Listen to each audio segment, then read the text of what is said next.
20년도가 지나갔고 이제 2021년도 첫 주가 이제 시작이 됐습니다. 우리 모두가 하나님 말씀 안에서 하나님의 축복이 또한 한 해 가운데 쏟아지고 또한 이 2021년도를 하나님을 기쁘시게 하는 우리 모두가 다 되어짐으로 주님께 영광 돌리는 한 해가 되시길 예수님의 이름으로 축복드리겠습니다. 제목을 따라하겠습니다. 성공자가 됩시다. 인사합시다. 성공자가 되어야 합니다. 오늘 본문을 중심으로서 우리가 어떻게 하면 성공할 수 있는가, 또 올 한 해가 하나님께 정말 귀한 믿음으로 세워질 수 있는가를 아는 시간들이 되었으면 좋겠습니다. 자, 본문 보시면요, 자 33절 봐주세요. 주 여호와께서 이같이 말씀하셨는지라 내가 너희를 모든 죄악에서 어떻게 하는 날이에요?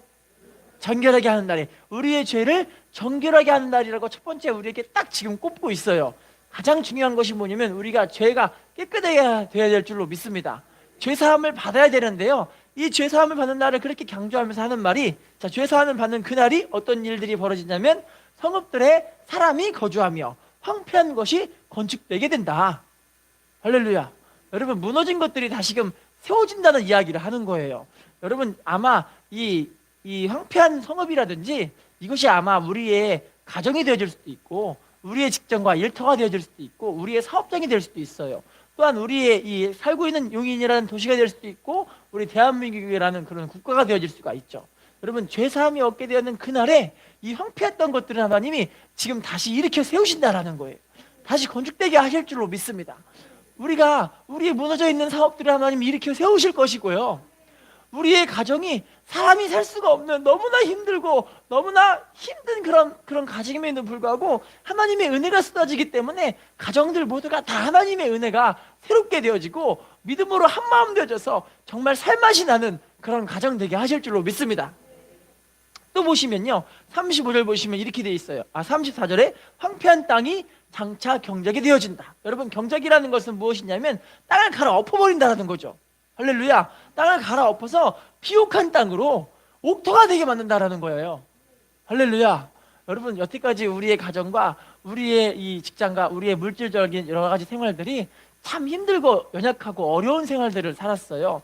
돈도 없고 마르고 힘들고 우리 은혜 생활도 말라가지고 아마 힘든 삶을 살 수밖에 없었을 것 같아요. 그럼에도 불구하고 주님 하시는 말씀이 갈아 엎어버려서 우리를 완전하게 뒤집어 엎어버려서 새롭게 하신다라는 거예요. 할렐루야. 아멘한 사람에게 축복이 임할지어다. 아멘한 사람에게 은혜가 임할지어다. 할렐루야. 다음에 보시면 35절에 이제는 이 황폐한 땅을 어떻게 만드시냐면 에덴 동산 같이 만들어 가신다. 인사합시다. 에덴 동산으로 만들어 가십니다.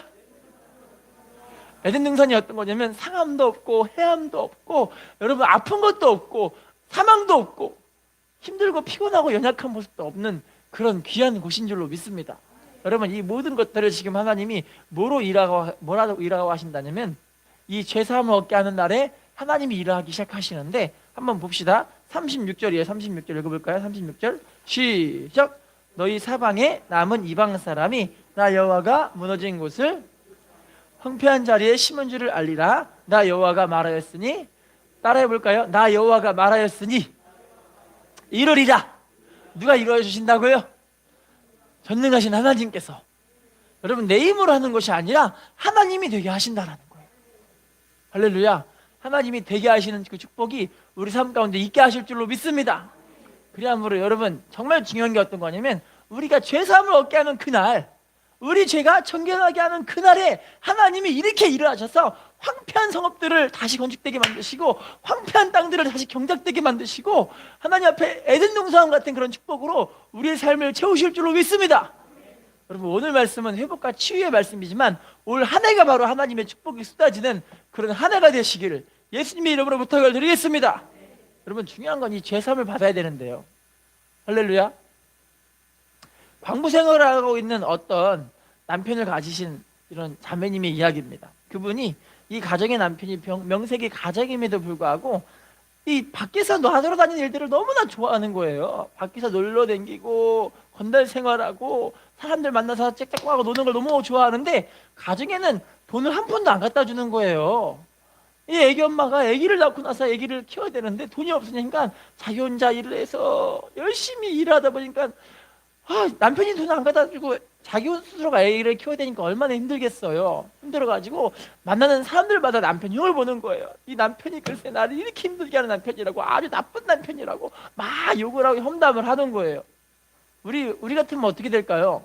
여러분 같으면 어떻게 하시겠어요? 참 힘드시겠죠? 자, 그런데 어느 날 이분이 예수님을 믿을 수 있는 전도를 받아서 교회에 나올 수 있는 그런 기회가 생겼어요. 교회에 나와서 예배를 드리고 하나님 말씀을 들으면서, 아, 하나님 앞에 내 믿음으로 사는 것이 이런 것이구나라는 것을 깨달아가기 시작합니다. 그래서 십자가의 은혜를 붙잡고 너무나 감사한 마음에, 하나님 감사해요, 너무나 감사해요. 그런데 말씀이 자기 가슴 가운데 꽉 부딪히는 말씀이 있었어요. 로마서 12장에 나와 있는, 원수가 줄이거든 먹이고 목마르거든 마시게 하라. 그래야므로 숯불을 그 머리에 쌓아놓는다. 할렐루야. 너희를 핍박하는 자를 위해 축복해라. 축복하고 저주하지 말라. 이 말씀이 꽉 묻혀버리니까, 남편은 그렇게 자기가 힘들게 하는 남편이었지만 이제는 남편을 축복하고 감사하고 하나님께 영광을 돌리기 시작하는 거예요. 하나님, 내 남편을 축복합니다. 하나님, 내 남편 주셔서 너무나 감사합니다. 이런 남편이라도 주셔서 너무나 감사합니다 하면서 막 감사 기도를 올려드리는 거예요. 할렐루야. 자, 그럼 남편이 집에 들어오는 날이 별로 없는데 어느 날은 갑자기 남편으로부터 편지가 왔어요. 편지에 보니까, 편지로부터 어떤 글이 되어 있냐면, 여보, 내가 지금까지 당신에게 너무 못할 짓을 많이 했네. 그런데 내가 지금 여기서 일자리를 잡고 일을 하고 있으니 조금만 기다리시게, 이렇게 이야기를 하는 거예요. 그분이 너무 좋잖아요. 더욱더 남편을 축복하고 감사하고, 하나님 너무너무 감사해요, 우리 남편에게 이런 철들은 마음을 주셔서 감사하고 막 감사를 올려드리는 거예요.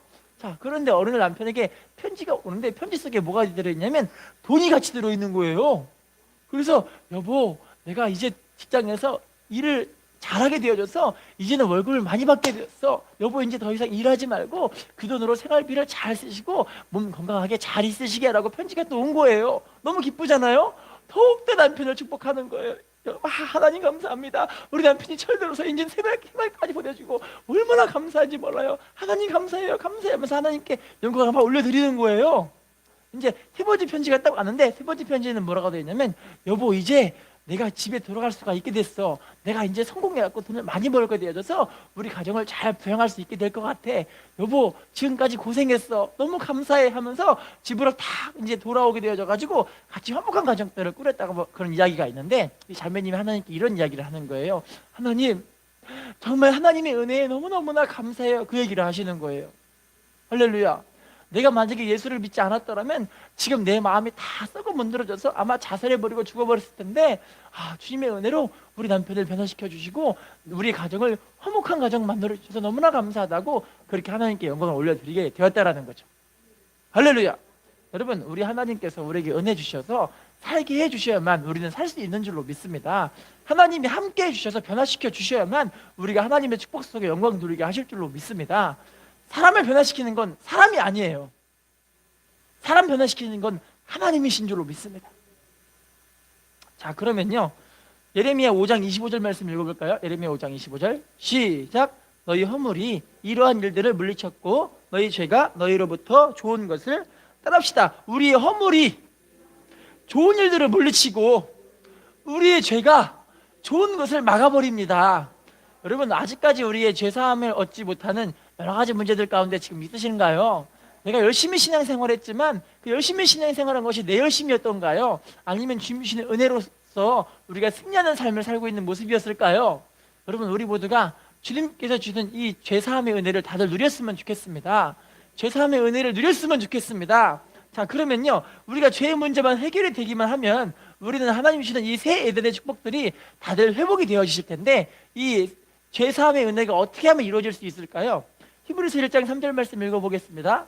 시작. 이는 하나님의 영광의 광채시요 그 본체의 형상이시라. 그의 능력의 말씀으로 만물을 붙드시며 죄를 정결하게 하는 일을 하시고 높은 곳에 계신 지극히 크신 이의 우편에 따릅시다. 죄를 정결하게 하는 일을 하시고, 예수님이 이 땅에 오신 그 사역의 사명에 가장 귀한 모습을 꼽는다면 바로 예수님은 죄 사함을 얻게 하시려고 이 땅에 오신 줄로 믿습니다. 인사합시다. 예수님의 피로써 내가 죄 사함 얻게 되어졌습니다. 자, 그러면 이 죄 사함을 얻게 하는 이 열쇠가 뭔지를 보겠습니다. 히브리서 9장 22절 시작. 율법을 따라 거의 모든 물건이 피로써 정결하게 되나니 피 흘림이 없은즉, 따라합시다. 피 흘림이 없은즉 무엇이 없습니까? 사함이 없습니다. 예수님이 그 피 흘리신 그 피 흘림을 통해서만 내가 죄사함을 얻게 되어진다라는 거죠. 할렐루야. 여러분, 그래서 우리가 이 죄사함의 은혜를 누리려면 날마다 십자가로 나아가서 그 십자가를 부여잡고 주님의 은혜 가운데서 주님, 주님의 피로 나를 깨끗하게 씻어 주십시오. 주님의 피로 내 오늘도 범한 그 죄를 용서해 주십시오. 그렇게 죄사함 얻게 하는 사람들이 바로 하나님의 축복을 받게 되는 주인공 되게 하실 줄로 믿습니다. 할렐루야. 영국에 있는 크로멜이라는 장군이 있었습니다. 그 장군이 자기 부대에서 한 병사가 죄를 지어서 그 죄로 인해서 사형을 당하게 되어진 거예요. 죄를 지어서 그 사형당하게 되는 그 모습 가운데 이분에게 이제 사형 날짜가 딱 정해졌습니다. 사형 날짜가 정해졌는데 이 병사에게는요, 이 병사에게는 너무나 사랑하는 여인이 있었던 거예요. 여자가 자기 남자친구가 죽어가려고 하니까 어떻게 하면 좋아요? 막 가가지고 이 장군에게, 장군님 제발 내 남자친구를 좀 살려주세요, 살려주세요 그러는데, 글쎄요, 이 장군이 이 남자는 군사로서의 일을 제대로 하지 못했기 때문에 이 사람은 사형에 처해져야 됩니다 하면서 단호하게 거절을 해버린 거예요. 얼마나 마음이 아프겠어요. 자, 그런데 사형을 당해야 되는 그 날이 되었는데, 그 날이 정해지고, 날이 시간이 언제냐면 저녁에 교회의 종이 땡땡 쳐주셨을 때 그 시간에 맞춰서 사형을 집행할 수 있는 시간을 이제 정해지게 된 거예요. 자, 그런데 이분이 장군에게 하소연해도 장군이 안 들어주잖아요. 나중에는 누구에게 가냐면 교회 종치기에 가서 종치기에게, 여보세요, 제발 제발 오늘을 종 좀 제발 쳐주지 마세요, 제발 종을 치지 말아주세요 막 비는데, 안타깝게도 이 종지기는 안타깝게요, 귀머거리였던 거예요. 귀가 안 들리니까 응 하고 가더니 병치러 또 가는 거예요. 자, 그런데 그날 저녁에 종이 땡땡 울려대는 그 시간에, 6시가 되어서 종이 울려대는 그 시간이 돼야 되는데 이상하게 종이 안 울렸어요. 장군이 가가지고 왜 종이 안 울렸나 싶어갖고 종탑으로 가보니까 종탑에서 글쎄요, 그 여자가 그렇죠, 이 종에 있는 그거를 온몸으로 막아서 피를 팡팡 흘려가는 상태에서 거기서 죽어버린 거예요. 그 모습을 보고 있던 이 장군이 너무 감동을 받아가지고 이 병사를 살려줬습니다. 사변시켜 준 거죠. 할렐루야. 여러분, 이게 바로 그 십자가의 은혜가 아닐까 싶어요. 우리가 죽어야 되지만 내가 죽을 그 자리에 예수님이 대신 죽어주셔서 우리를 살리신 줄로 믿습니다. 그 피 흘림의 은혜가 없었더라면요, 우리는 여전히 죄 가운데 있었고요, 여전히 우리는 심판 가운데 있었고요, 여전히 우리는 사단마귀의 죄 가운데, 이 속박 가운데, 저주 가운데 우리는 안타깝게 이 땅에서 살다가 지옥 갈 수밖에 없는 운명, 우리들의 운명이었는 줄로 믿습니다. 주님의 은혜로 우리는 살게 된 줄로 믿습니다. 인사하겠습니다. 주님의 은혜로 살게 되었습니다. 인사합시다. 주님의 핏값으로 살게 되었습니다. 자, 그러면요, 예수님의 피 흘림의 은혜가 언제부터 예언된 약속이었을까요? 누가복음 24장 27절 말씀, 누가복음 24장 27절 시작. 이에 모세와 모든 선지자의 글로 시작하여 모든 성경에 쓴 바 자기에 관한 것을 자세히, 따라합시다. 모세와 모든 선지자의 글로 시작하여 모든 성경에 쓴 바, 누구에게 관한 말씀이래요? 알고 보니까 모세부터 시작해서 모든 선지자, 모든 성경에 나와 있는 이 기록들이 다 예수님에 대한 이야기였던 거예요. 할렐루야.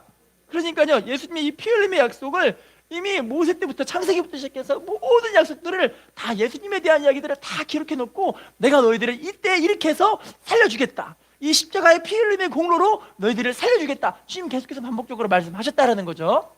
다음 말씀 읽어볼게요. 누가복음 24장 44절 시작. 또 이르시되 내가 너희와 함께 있을 때 너희에게 말한 바 곧 모세의 율법과 선지자의 글과 시편에 나를 가리켜 기록된 모든 것이 이루어져야 하리라 한 말이 이것이라 하시고, 따라합시다. 나를 가리켜 기록된 모든 것이 이루어져야 하리라 한 것이 이것이라. 바로 십자가라는 거죠. 십자가. 할렐루야. 하나님의 모든 언약이 알고 보니까 바로 십자가라고 우리에게 지금 이야기를 하고 계시는 거죠. 할렐루야. 하나님은 그래서요, 이미 창세기 때부터 이 그 먼 옛날부터 십자가라는 것을 미리 우리들에게 예비하시고 약속하시고, 이 약속을 분명하게 지키셔서 약속으로 인해서 우리가 살게 된 줄로 믿습니다. 하나님의 신실하신 언약인 줄로 믿습니다. 영국 군인 가운데 케빈이라는 군인이 있었습니다. 그 군인이 아프가니스탄 참전의 용사였는데 그 참전하다가 이분이 안타깝게 목숨을 잃어버렸어요.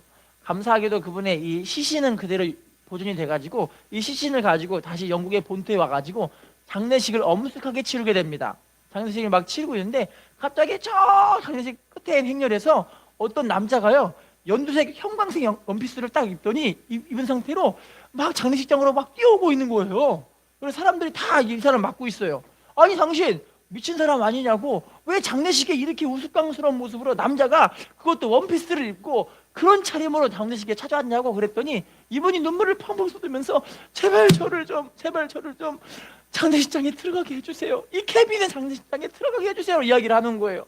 그래서 이분이 이 맡고 있던 사람들이 하도 좀 이상해가지고 이 케빈의 상관, 장례식을 주례하고 있는 상관에게 물어봅니다. 저 어떻게 하면 좋죠? 저분이 되게 우스꽝스러운 모습으로 미친 모습같이 왔는데 저분을 들여보내야 돼요 말아야 돼요 물어보니까 이 상관이 찾아오더니 이 이상하게 생긴 옷을 입고 있는 사람에게 물어보기 시작합니다. 아니 왜 그렇게 우스꽝스러운 모습으로 이 자리에 왔어요? 그런데 케빈이의 이름을 부르는 거 보니까 당신이 케빈이가 잘 아는 사람인 것 같은데 도대체 왜 그런 모습으로 이런 장례식장에 참석했습니까? 라고 물어봐요. 그랬더니 이분이 하는 말이, 실은 케빈과 저는 이미 아프가니스탄 참전할 수 있는 가치가 가고 있는데 가장 친한 친구 가운데 한 명이었습니다. 서로가 너무 친해가지고 서로 농담을 주고받거니 하다가 이 전쟁에서 우리가 서로 살기 위해서, 살아나는 모습을 갖기 위해서 서로 이런 농담을 주고받았는데 어떤 약속을 했냐면 둘 중에 한 명이 죽으면 그 장례식에 원피스를, 청광색 원피스를 입고 와서 관 앞에 서서 그 사람 위에 울어줄 때 떠나가는 그 사람의 얼굴이 얼마나 웃기겠느냐, 얼마나 기분이 좋겠느냐, 그렇게 약속을 했기 때문에 나는 이 약속을 지키기 위해서 지금 이 사람에게, 이 죽어가는 행렬 가운데 이 사람에게 내 모습을 보여주려고 이런 이 모습으로 지금 찾아왔습니다. 그 얘기를 하는 거예요. 할렐루야. 여러분, 케빈이라는 사람을 얼마나 사랑했길래 이 사람이 그 약속을 지키기 위해서 이렇게 우스꽝스러운 모습으로 찾아왔잖아요. 할렐루야. 여러분, 하나님은요 전능하신 분이심에도 불구하고 여러분 인간의 형체로 입고 오실 수 있는 분이 아니에요. 온 우주보다 크신 분이, 그분이 정말 인간이 됐다는 건 이건 정말 말도 안 되는 일이에요. 할렐루야. 그럼에도 불구하고 왜 인간으로 우리를 위해 찾아오셨을까요? 우리를 사랑하셔서 그 약속 지키시고 우리를 구원해내기 위해서 이 땅에 사람의 몸으로 입고 오신 줄로 믿습니다. 할렐루야. 여러분, 이 은혜가 얼마나 크신, 얼마나 귀한 은혜입니까? 십자가를 바라보도 이거 정말 말도 안 되는 하나님의 사랑이 은혜인 줄로 믿습니다. 그 은혜를 받은 우리가 지금 이 자리에 있는 줄로 믿습니다. 인사합시다. 당신은 하나님의 은혜를 받은 주인공입니다. 인사합시다. 당신은 하나님의 사랑받는 주인공입니다. 자, 그러면요, 지금부터는 이 구약 성경에 나와 있는 예수님의 이 피 흘림의 은혜가 과연 어떤 은혜인가, 십자가의 그 피 흘림이 과연 우리에게 어떤 은혜를 주는 것인가를 한번 알아보겠습니다. 레위기 4장 7절 말씀 읽어볼까요? 시작. 제사장은 또 그 피를 여호와 앞 곧 회단한 향단 뿔들에 바르고 그 송아지의 피 전부를 회막문 앞에 번제단 밑에 쏟을 것이며, 따라합시다. 피를 번제단 밑에 쏟을 것이며. 예수님의 피는요 바로 쏟아버리는 피예요. 할렐루야. 여러분, 단번에 이 피를 어떻게 하냐면 제사장이 피를 딱 받아가지고 양푼에 담은 그 피를 가지고 제단 밑에다가 단번에 확 쏟아버리는 거예요. 할렐루야. 여러분, 예수님은 그 십자가의 피 흘림의 공로로 우리의 모든 죄를 단번에 씻어버리신 줄로 믿습니다. 막 조금 사한 것이 아니라 완전 한 번에 싹 사해버리신 줄로 믿습니다. 인사합시다. 예수님의 피 흘림으로 우리의 죄가 완전하게 사해져 버렸습니다. 자, 레위기 4장 25절 시작. 제사장은 그 속죄 제물의 피를 손가락에 찍어 번제단 뿔들에 바르고 그 피는 번제단 밑에 쏟고, 따라합시다. 손가락에 찍어 뿔들에 바르고. 여러분, 이 피로 우리를 찍어서 하나님 앞에 하나님의 자녀로서 하나님의 것으로 우리를 찍어버리신 거예요. 그리고 그 피를 딱 바르셔서, 여러분, 우리 죄가 너무나 오염되고 더럽고 추악한데, 여러분 보시면요, 이 어떤 그릇 같은 데 보시면, 그릇이나 이런 벽 같은 데 보시면 너무 더러운 데 보면은 대부분 페인트 칠을 한다거나 벽지를 발라버리잖아요. 할렐루야. 여러분 마찬가지예요. 우리의 죄가 너무나 취약하고 더러워서 이거를 아무리 닦아도 더 이상 이게 깨끗해질 수가 없는 상황인 거예요. 거기를 뭘 바르냐면 예수님의 피를 발라버렸다라는 거죠. 그래서 보이는 건 뭐만 보이냐면 예수님의 피의 공로만 보이는 거예요. 할렐루야. 여러분 우리가 이렇게 하나님의 은혜 가운데 의롭게 되게 하신 줄로 믿습니다. 그래서 내 공로가 아니에요. 예수님의 피의 공로로, 그 십자가의 공로 때문에 나를 너는 의롭다, 너는 사함 받았다, 너는 하나님의 사람이다 말씀하고 계시는 거죠. 할렐루야. 서울에서 30대 노처녀분이 한 분이 계셨습니다. 그분이 시집을 가게 되어졌는데요, 이 시집 간 그 모습 가운데 남편과 결혼을 해가지고 감사하게도 임신을 했어요. 자, 임신을 했는데 갑자기 뱃속에 있는 아이가 이상한 상황 가운데 지금 뱃속에 있는 아기를 수술해야 된다는 거예요. 산모와 아기를 같이 살리려면 제왕절개를 해가지고 이 아이를 꺼내가지고 수술을 해야 되는데, 그래서 이분이 병원에 가가지고 혈액 검사를 딱 했는데 이 여자분께서 혈액이 알고 보니까요 1만 명 가운데 1명 나올까 말까 하는 되게 희귀한 혈액형, 그런 혈액형인 거예요. 그래가지고 이 혈액형을 찾아서 수혈을 해야만 이분은 수술할 수가 있는데 어떻게 하면 좋나 해서 신문 광고로 내고 냈는데도 불구하고 대한민국에 이런 사람이 한 명도 없는 거예요. 지원하는 사람이 한 명도 없는 거예요. 자, 그런데 감사하게도 이 신문을 누가 봤냐면 팔군, 미국에 있는 미군 팔군이 흑인이 한 명이 이 신문을 보더니 오 하면서 자기 혈액형 한번 해보려는 거예요. 그러더니 혈액 검사를 해보니까 이 흑인 병사와 군대와 군인과 이 여자분의 혈액형이 일치하는 거예요. 자, 그래서 이제 이 흑인분께서 자기가 지원해가지고 내가 이 산모를 살리겠다 싶어가지고 같이 수술대에 같이 누워가지고 삐삐삐 하면서 여자분들은 수술하고 계시고 이분은 수혈을 계속하고 있는 거예요. 그런데 이 아기의 상태가 얼마나 나빴던지 아기를 엄마 뱃속에서 끝내는 상황에서 이제 수술을 바로 해버리니까 엄마가 이거를 바로 이제 꼬매지 못한 상황이 된 거예요. 피를 너무나 많이 흘려버리고 있는 거죠. 자, 그런데 이 피를 수혈을 계속 해줘야 되는데 어떻게 하면 좋아요? 어떻게 하면 좋아요?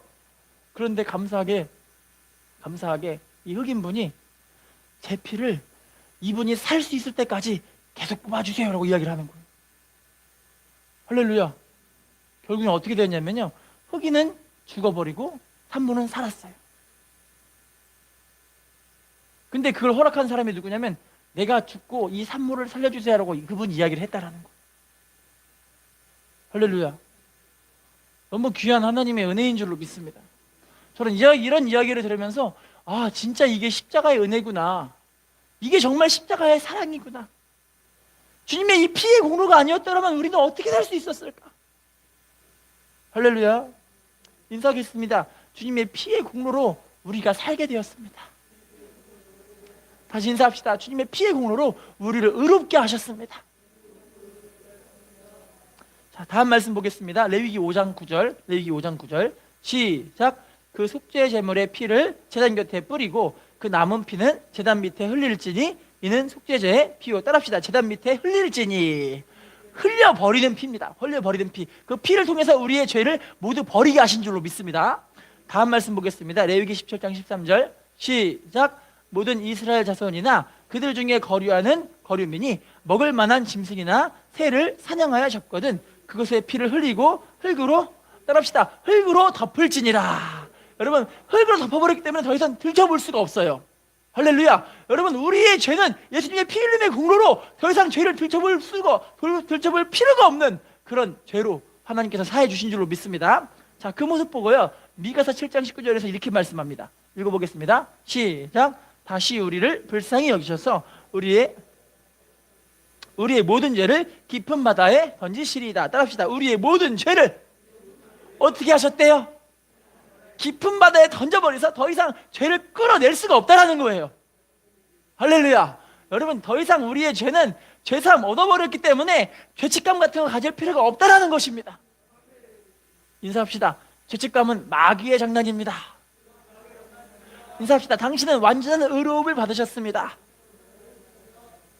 자, 그래서 예수님께서 이 피 흘림의 사건을 이렇게 이야기합니다. 이사야 53장 5절 시작. 그가 찔림은 우리의 허물 때문이요 그가 상함은 우리의 죄악 때문이라. 그가 징계를 받음으로 우리는 평화를 누리고 그가 채찍에 맞음으로 우리는 나음을. 따라합시다. 예수님의 찔림은 내 허물 때문이요 예수님의 상함은 내 죄 때문입니다. 예수님의 징계는 내 평화를 누리게 하기 위해서, 예수님의 채찍 맞음은 나를 낫게 하기 위해서. 여러분, 그래서 우리의 삶의 모든 길은요, 바로 십자가가 우리의 길이 되어지는 거예요. 바로 이 십자가가 우리의 유일한 길이요, 우리의 삶의 방법인 줄로 믿습니다. 인사합시다. 십자가가 우리의 길이요 방법입니다. 인사합시다. 십자가로 사는 당신이 축복의 주인공입니다. 할렐루야. 여러분, 십자가로 사시기를 부탁을 드리겠습니다. 십자가가 우리의 길입니다. 십자가가 우리의 방법입니다. 핀란드에서 한 왕이 있었습니다. 이 왕은 나라를 너무나 잘 다스려서 백성들을 너무나 잘 다스렸기 때문에 백성 모두가 다 걱정 없이 형통하게 행복하게 살 수밖에 없는 너무나 귀한 왕으로서 사람들에게 존경받는 그런 왕이었어요. 자, 그런데 그 왕에게는 너무나 안타까운 그런 한 가지 걱정이 있는데, 그 걱정이 뭐냐면 자기의 왕위를 이을 수 있는 그런 왕자가 없고 공주만 딱 한 명 있는 거예요. 자, 그래서 이 왕이요, 어떻게 하면 내 왕위를 잘 이룰 수 있을까 싶었는데, 알고 보니까 자기 이 공주의 이 공주의 부마를 이제 새로 맞아들기 시작하면 이 부마를 통해서 왕위를 이룰 수 있겠다 싶어가지고 전국 모두에게다가 이제 이 공모를 붙여가지고 앞으로 우리 공주의 왕자를 뽑겠다. 왕자를 뽑는데 오고 싶은 사람, 정말 이 공주의 부마가 되고 싶은 사람은 누구든지 지원해라 했더니 전국에서 수만 명의 사람들이 몰려온 거예요. 공주의 남편 된다니까 얼마나 기분 좋겠어요? 자, 게다가 왕이 될 수 있는 기회가 생기니까 너무 좋잖아요.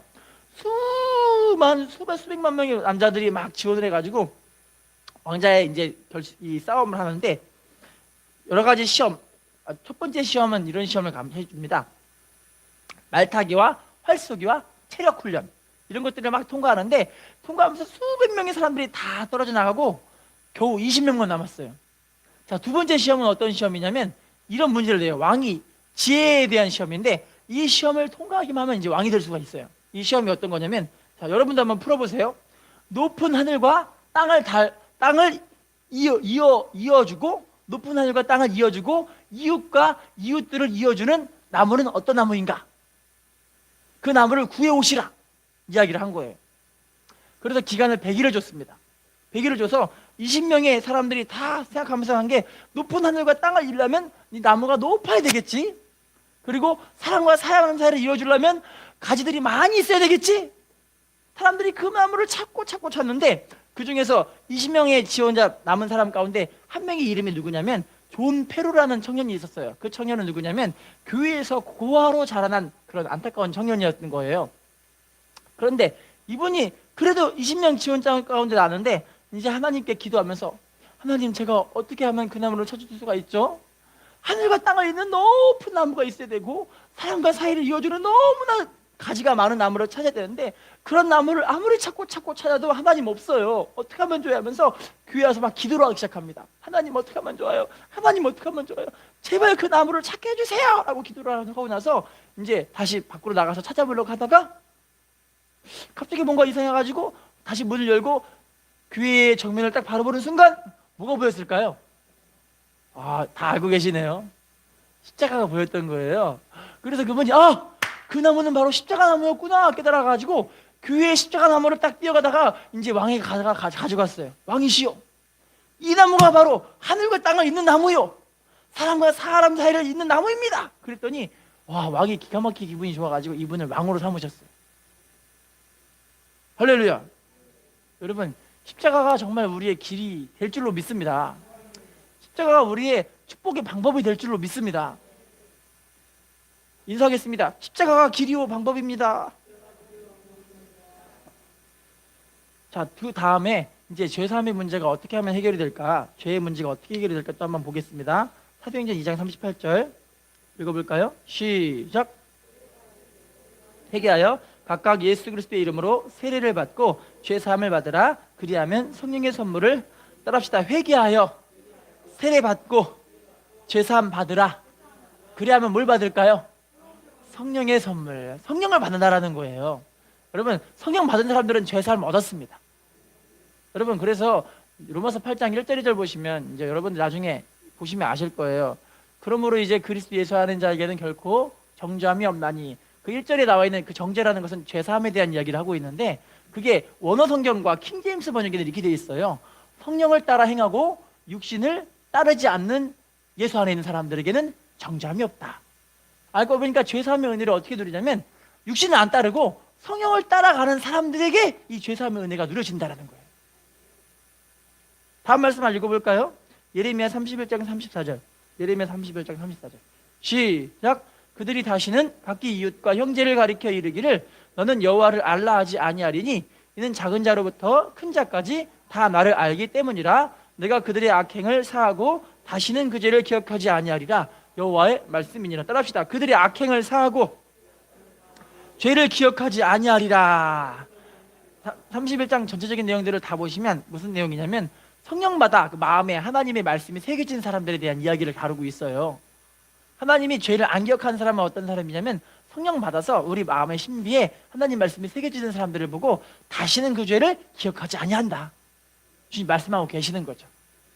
할렐루야. 여러분, 이 죄사함의 은혜는 될 수가 있게 되어집니다. 자, 그러면 신약에서 나와 있는 이 피의 의미를 보겠습니다. 신약에 나와 있는 피의 의미, 계시록 1장 5절 말씀 읽어보겠습니다. 시작. 또 충성된 증인으로 죽은 자들 가운데서 땅의 임금들의 머리가 되신 예수 그리스도로 말미암아 은혜와 평강이 너희에게 있기를 원하노라. 우리를 사랑하사 그의 피로 우리 죄에서 우리를, 따라합시다. 그의 피로 우리 죄에서 해방하시고. 여러분, 해방했다는 것은 이제 자유자가 됐다는 거잖아요. 여러분, 죄 종살이 한다는 건 무슨 말이냐면 사단 마귀의 노예가 된다는 거예요. 할렐루야. 그런데 그 죄에서 해방됐다는 건 우리는 사단 마귀의 저주와 속박과 모든 이 질병과 고통으로부터 우리를 해방하신 줄로 믿습니다. 이것이 바로 십자가의 의미인 줄로 믿습니다. 다음 말씀 읽어볼게요. 에베소 1장 7절. 에베소 1장 7절. 시작. 우리는 그리스도 안에서 그의 은혜의 풍성함을 따라 그의 피로 말미암아 속량 곧 죄사함을, 따라합시다. 예수님의 피로 속량 죄사함 받았습니다. 죄의 대가를 치러버리시는 거죠. 우리의 죄의 대가를 예수님이 다 치러주셨기 때문에 우리는 여러분 누구든지 십자가 앞에 나가서 주님의 은혜로 살고자 너무나 사모하고 간절하는 기대하는 마음만 있다면 하나님 우리를 끌어가실 줄로 믿습니다. 다음 말씀 보겠습니다. 에베소 2장 13절. 2장 13절. 시작. 이제는 전에 멀리 있던 너희가,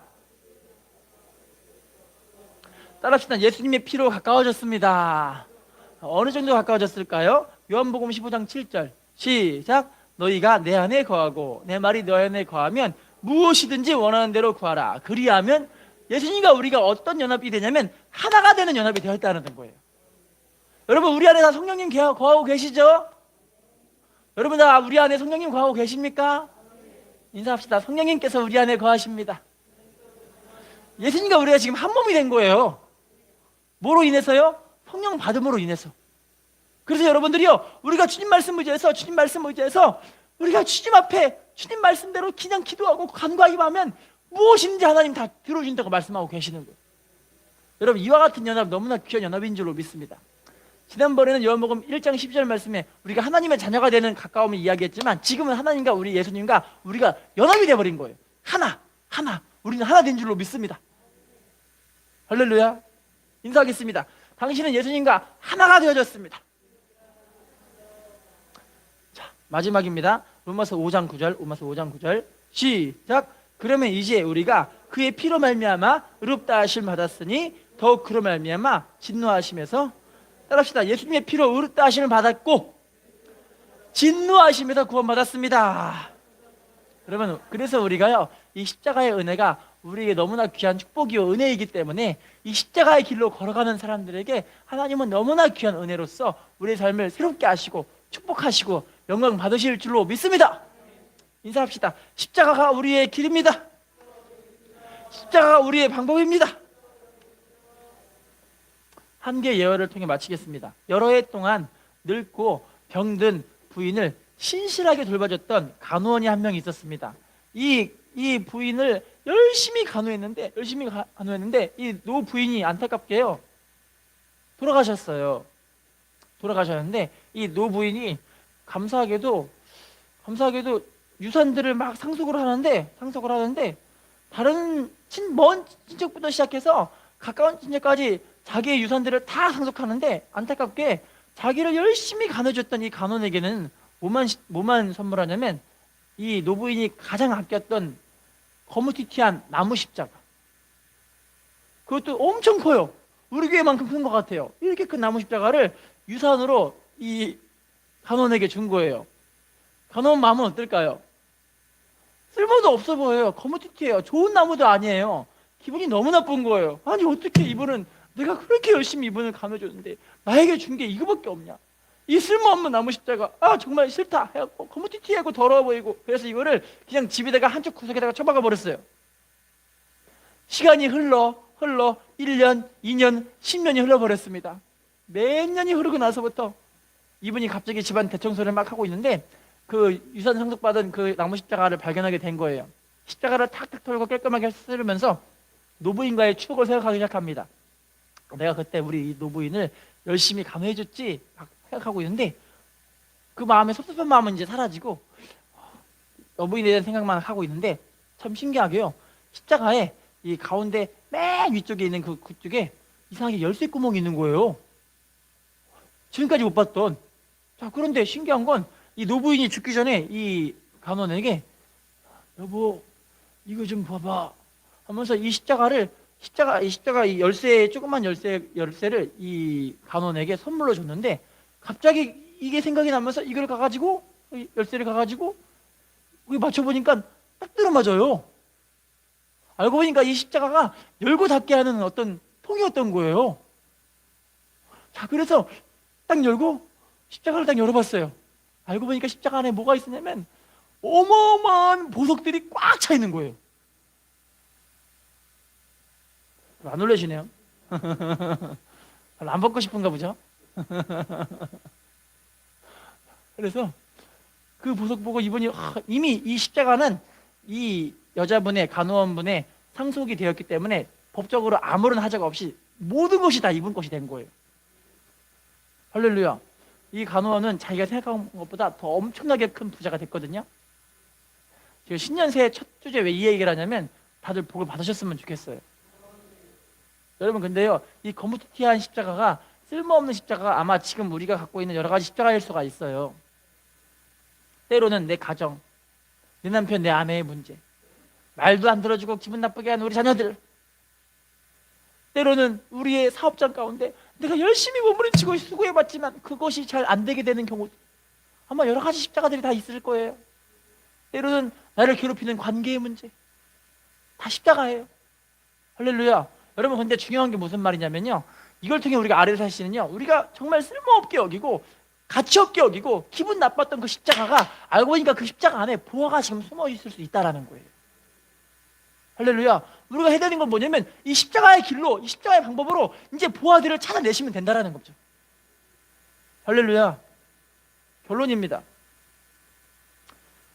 하나님은 지금도 우리가 이 십자가의 길로 가시기를 너무나 바라고 원하시는 줄로 믿습니다. 이 십자가의 길 속에 분명히 우리에게 이 성공할 수 있는 길들을 이미 숨겨놓으시고 예비해 놓으신 줄로 믿습니다. 그러면 우리가 이 십자가의 보혈의 공로를 날마다 의지함으로 십자가를 중심으로 우리 모두가 다 하나님의 이 축복하신 이 은혜들을 다들 받아 누리시고 하나님 은혜 가운데 다들 주님께 영광 누리는 우리가 되시기를 예수님의 이름으로 부탁을 드리겠습니다. 인사하겠습니다. 십자가와 보혈이 우리의 길이요 방법입니다. 인사합시다. 믿음으로 끝까지 승리합시다. 기도하겠습니다. 좋으신 하나님,